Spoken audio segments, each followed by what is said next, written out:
Assalamualaikum warahmatullahi wabarakatuh. Perkenalkan, nama saya Rizka Tetra Saputri dari kelas 10 jurusan TLM SMK Negeri 5 Pangkal Pinang. Hari ini saya akan menjelaskan alat-alat laboratorium, fungsi, serta cara penggunaannya. Yang pertama ada tabung reaksi. Fungsi tabung reaksi: 1. Tempat mereaksikan bahan kimia. 2. Untuk melakukan reaksi kimia dalam skala kecil. 3. Tempat pengembangbiakan mikroba. Yang kedua ada rak tabung reaksi. Fungsinya untuk meletakkan tabung reaksi agar tersusun rapi.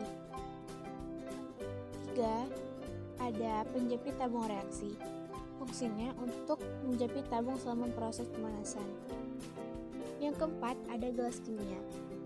Cara menggunakan gelas kimia: 1. Gelas kimia dipegang dengan tangan dan ibu jari menuju batas volume yang dikehendaki. 2. Gelas kimia diangkat sehingga batas volume setinggi mata dan cairan dituangkan sampai batas volume. Fungsi gelas kimia: 1. Gelas ini digunakan untuk menyimpan, menampung, serta membuat larutan yang baru.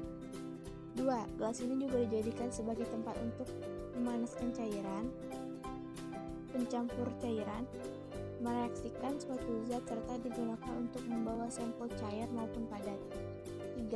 Gelas ini juga digunakan untuk memanaskan bahan hot plate atau kompor mini laboratorium. Hanya saja gelas yang satu ini hanya dikhususkan untuk Baker glass yang terbuat dari bahan kaca borosilikat. 4. Biasanya gelas ini juga digunakan untuk menampung suatu cairan filtras dan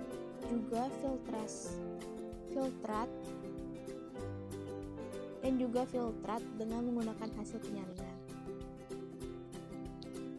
Yang kelima ada gelas ukur. Sebagai alat ukur volume cairan yang tidak memerlukan ketelitian yang tinggi, misalnya reaksi atau reagent, untuk analisis kimia kualitatif atau untuk pembuatan larutan standar sekunder pada analisis tridimensional atau volumetri. Fungsi gelas ukur: 1. Untuk mengukur volume larutan yang tidak berwarna, Anda harus memperhatikan batas meniskur cekung bagian bawah. 2. Untuk mengukur volume raksa, Anda harus memperhatikan batas meniskur tembung yang dilihat sejajar dengan mata dan meletakkan gelas ukur pada bidang yang rata. Yang keenam ada labu ukur. Cara menggunakan labu ukur: 1. Menyiapkan semua bahan untuk dilarutkan, mulai dari zat, air, sulit, hingga labu ukur. 2. Setelah semua bahan siap, maka ambil labu yang tadi telah Anda siapkan sesuai dengan ukuran dan kebutuhan. 3. Masukkan zat yang ingin Anda encerkan ke dalam labu ukur yang telah Anda tinggalkan sebelumnya. 4. Masukkan air bersih atau air suling ke labu pengukur sampai air mencapai tanda batas di luar skala labu pengukur. 5. Setelah itu, campur larutan dengan mencocok labu secara perlahan. Pastikan larutan dapat tercampur rata. 6. Larutan telah berhasil dicampurkan dan Anda bisa menggunakannya.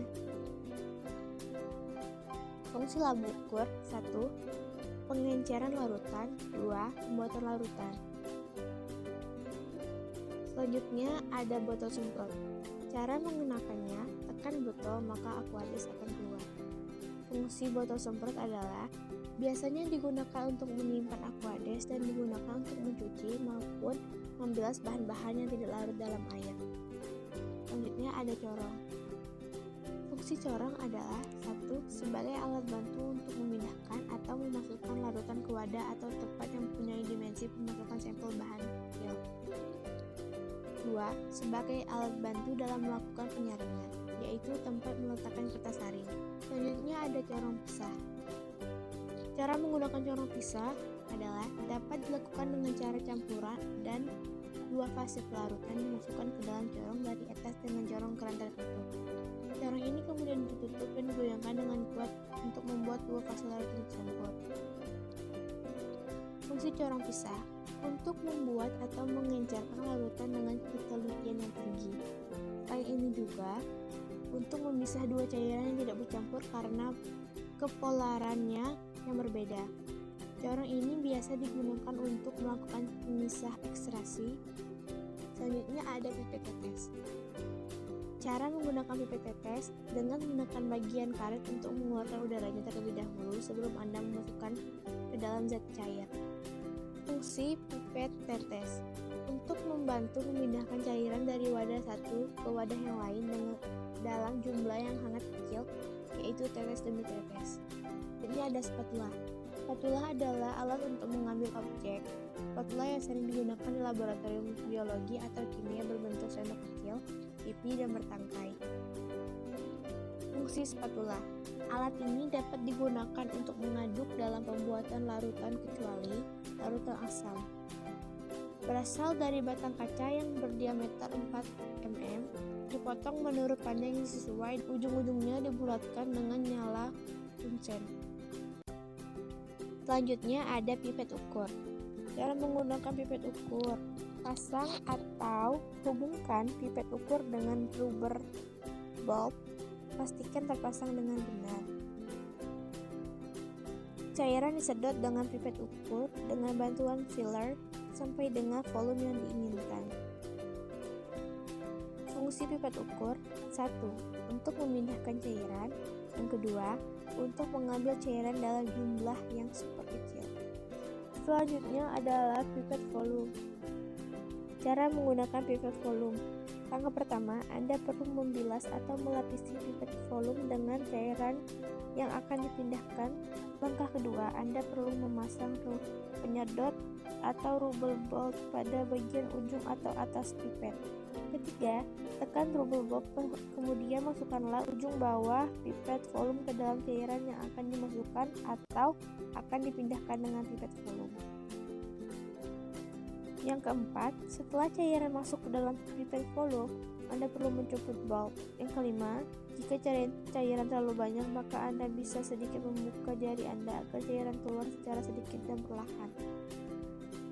Yang keenam, pastikan Anda sudah menyiapkan wadah yang akan digunakan untuk tempat cairan tersebut. Bukalah jari Anda dan arahkan ujung pipet volume ke wadah yang sudah tersedia.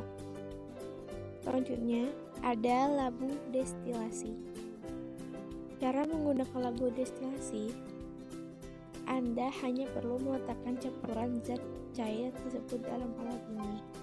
Selanjutnya, pipa di sisi labu akan dilengkapi alat lain untuk mengalihkan uap atau hasil destilasinya. Fungsi labu destilasi: 1. Untuk memindahkan larutan. 2. Memisahkan bahan kimia berbeda, kecepatan menguap. 3. Memurnikan senyawa. Selanjutnya ada statif dan klem. Fungsi statif untuk menegakkan buret, corong pisah, dan peralatan lainnya. Fungsi klem untuk memegang atau menjepit buret, corong, dan peralatan lainnya. Selanjutnya ada pipet buret. Cara menggunakan pipet buret: 1. Buret diklem pada statif dalam posisi tegak lurus dengan datar air. 2. Periksa keran buret. Keran harus mudah diputar dan tidak bocor. 3. Bilas buret dengan larutan yang akan dipakai untuk titrasi. Kemudian isi buret dengan larutan yang sama sampai di atas titik 0. 4.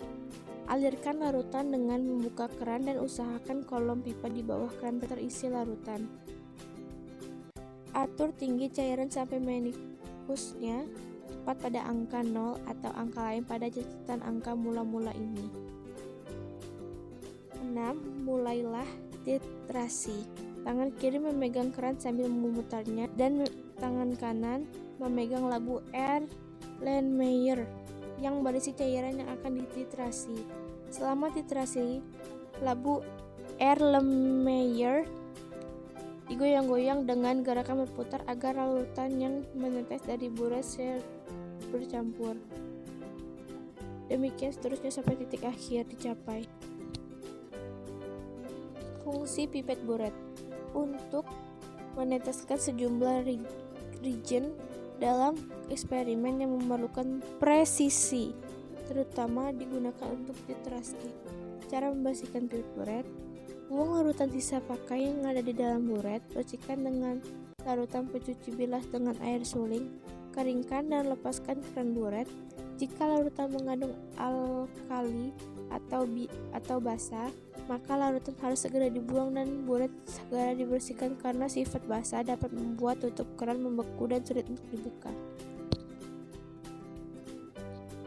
Selanjutnya ada cawan Petri. Fungsi cawan Petri untuk membiarkan kultivasi mikroba. Cara menggunakan cawan porselen. Larutan yang akan dikristalisasi dimasukkan ke dalam cawan porselen, kemudian dipanaskan di atas bunsen yang telah diberikan lawat kasa dan diberikan penyangga kaki 3. Fungsi cawan porselen digunakan sebagai wadah untuk bahan berupa padatan selama skala kecil. Selanjutnya ada gelas arloji. Fungsi gelas arloji atau kaca arloji untuk menimbang bahan-bahan kimia yang bersifat higroskopi sebagai penutup saat melakukan pemanasan bahan kimia dan sebagai wadah untuk mengeringkan suatu bahan dalam desikator. Selanjutnya ada plat tetes. Cara menggunakannya, letakkan kertas lakmus merah atau biru yang sudah dipotong kecil untuk memeriksa kadar asam atau basa. Fungsi plat tetes sebagai tempat mereaksikan zat-zat, tapi dalam jumlah kecil dan tempat untuk menentukan pH larutan asam basa. Selanjutnya ada tripod.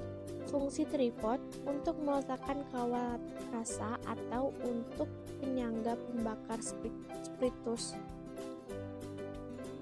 Selanjutnya ada kasa asbes. Kasa asbes terbuat dari kawat atau tembaga atau seng dan di tengahnya berlapisi asbes.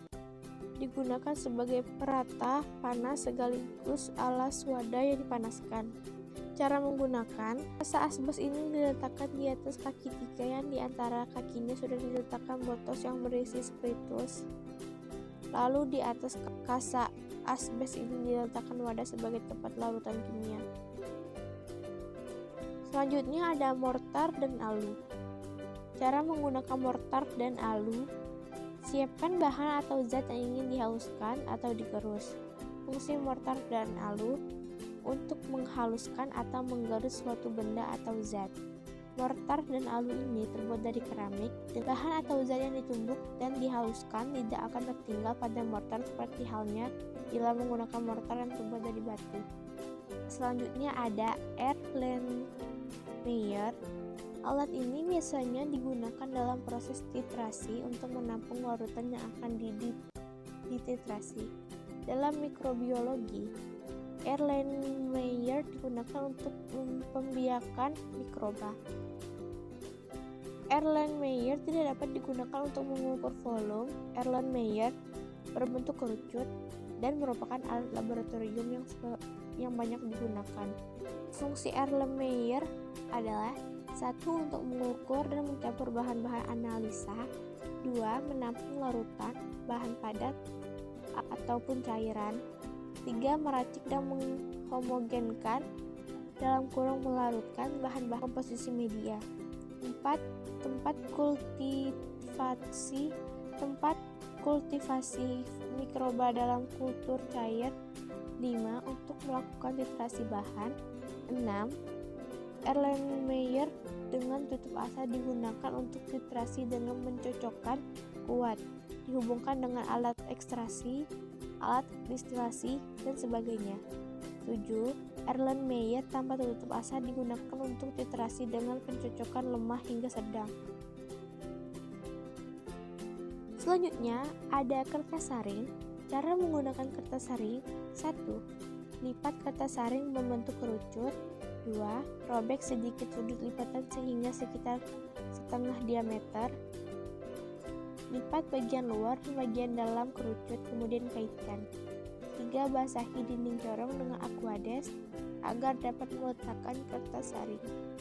4. Tempatkan kertas saring pada corong. Fungsi kertas saring untuk memisah antara cairan dengan partikel suspensi. Yang selanjutnya ada kertas lakmus. Cara menggunakan kertas lakmus: 1. Siapkan bahan yang ingin diuji. Letakkan ke dalam gelas. 2. Sesudah bahan siap, celupkan kertas lakmus merah atau biru ke dalam larutan tersebut. 3. Berikutnya, lihat perubahan warna pada kertas. Fungsi kertas lakmus adalah sebagai indikator untuk mengetahui bahan yang diuji memiliki sifat asam atau basah. Contohnya, asam seperti jus lemon, sedangkan basah seperti air sagu. Terakhir, ada neraca. Cara menggunakannya, putar sekup yang berada di bagian atas piringan neraca ke kiri hingga ke kanan. Posisi 2 garis pada neraca sejajar. Hal ini dilakukan untuk mengalibrasi neraca yang akan digunakan untuk menimbang. 2. Letakkan benda yang akan diukur masanya pada tempat beban dalam neraca. 3. Geser skala mulai dari yang paling besar hingga panahnya sudah berada di titik timbang 0. Bergantian ke skala kecil. 4. Jika kedua garis sejajar dalam neraca sudah seimbang, maka hasil pengukuran sudah dapat dibaca. Fungsi neraca adalah untuk mengukur massa benda atau logam yang digunakan dalam praktik laboratorium. Sekian dari saya, terima kasih. Assalamualaikum warahmatullahi wabarakatuh.